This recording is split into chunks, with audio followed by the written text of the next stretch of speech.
पानीपत में अंत्योदय फाउंडेशन द्वारा बेटियों को साइकिल वितरित किए गए। केंद्रीय ऊर्जा, शहरी एवं आवास मंत्री मनोहर लाल ने रविवार को आर्य पीजी कॉलेज सभागार में आयोजित कार्यक्रम में बतौर मुख्य अतिथि शिरकत की। इस दौरान उन्होंने स्कूली छात्राओं और अभिभावकों को संबोधित करते हुए कहा कि पढ़ेंगी बेटियां तभी आगे बढ़ेंगी बेटियां। बेटियों की शिक्षा केवल परिवार नहीं बल्कि पूरे राष्ट्र के भविष्य को मजबूत करती है। कार्यक्रम में क्षेत्र की बेटियों के शैक्षणिक विकास को बढ़ावा देने के उद्देश्य से साइकिल वितरण कार्यक्रम आयोजित किया गया।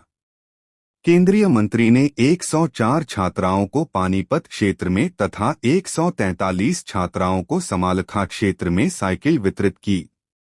कैबिनेट मंत्री ने बताया कि सामाजिक संस्थाओं के सहयोग से 1000 साइकिलों का वितरण करने की योजना बनाई गई है। इस कार्यक्रम में सिग्मा संस्था के अतुलनीय योगदान की प्रशंसा की। कैबिनेट मंत्री मनोहर लाल ने कहा कि यह केवल साइकिल वितरण कार्यक्रम नहीं बल्कि बेटियों को आत्मनिर्भर और शिक्षित बनाने का अभियान है। जब समाज की संस्थाएं आगे आकर जरूरतमंद बच्चों और बेटियों के लिए कार्य करती हैं, तब समाज में संस्कार और संवेदनाएं मजबूत होती हैं। समाज हित में किया गया प्रत्येक कार्य पुण्य का कार्य होता है। जब किसी जरूरतमंद बच्चे के चेहरे पर मुस्कान आती है, तब आत्मिक आनंद की अनुभूति होती है। हमें इन संस्कारों को आगे बढ़ाना है और समाज में सेवा की भावना को जीवित रखना है। कैबिनेट मंत्री ने बेटियों से आह्वान किया कि वे साइकिलों का उपयोग शिक्षा और अपने उज्जवल भविष्य के लिए करें। उन्होंने अपने जीवन का अनुभव साझा करते हुए कहा कि जब वह स्कूल जाते थे तो उन्हें अपने गांव से 3 किलोमीटर पैदल स्कूल जाना पड़ता था। 9वीं कक्षा में पिता द्वारा साइकिल मिलने की खुशी आज भी उन्हें याद है। उन्होंने कहा कि आज इन बच्चियों के चेहरे पर वही खुशी दिखाई दे रही है। उन्होंने कहा, बेटियों को शिक्षा से जोड़ना केवल एक परिवार नहीं बल्कि पूरे समाज को मजबूत बनाने का कार्य है। आज जरूरत इस बात की है कि हर सक्षम व्यक्ति समाज के कमजोर वर्ग के उत्थान के लिए आगे आए। ऐसे प्रयासों से समाज में सकारात्मक बदलाव आता है और नई पीढ़ी को भी सेवा एवं संस्कारों की प्रेरणा मिलती है।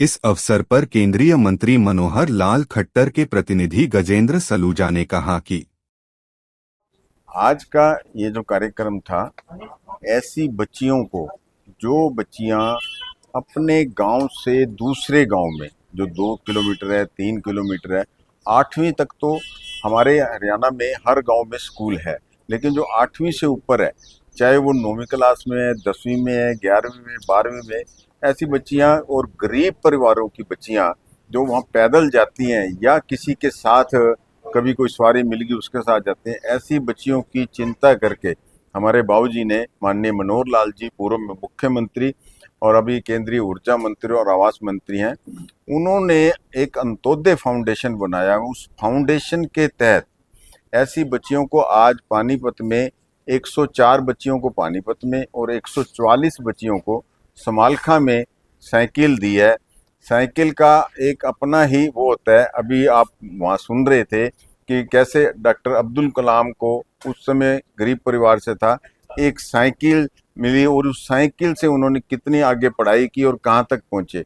और ऐसे ही एक बिहार की बिटिया कोरोना में, वो अपने, उसको किसी ने साइकिल दी तो वो यहाँ से बिहार तक अपने उसको ले गई। और एक और आप एग्जाम्पल पढ़ रहे थे, वो सुन रहे थे, प्रवीण जी बता रहे थे कि एक जो बच्चा था उसको मैथ पढ़ने जाना था, लेकिन टीचर की एक शर्त थी कि सुबह 4 बजे नहा के मेरे पास आना पड़ेगा। वो दूसरे गांव में बच्चा रहता था, उस बच्चे को वहां पहुंचने के लिए साइकिल की जरूरत थी, क्योंकि सुबह सुबह कोई साधन नहीं मिलता। उसने किसी से वो साइकिल मांगी और उस साइकिल से वो उस गांव में जाके, टीचर बहुत अच्छा था, उससे वो पढ़ा और उस बच्चे का आगे फ्यूचर कितना आगे बढ़ा। तो ऐसे ही आज इन बच्चियों को जो ये साइकिल मिली है, मुझे ऐसा पूरी उम्मीद है, पूरा विश्वास भी है, इनका भी ये अपनी पढ़ाई में आगे बढ़ेंगी और अपने भविष्य को आगे बढ़ाएंगी। सुधीर सलूजा, सानिध्य टाइम्स, पानीपत।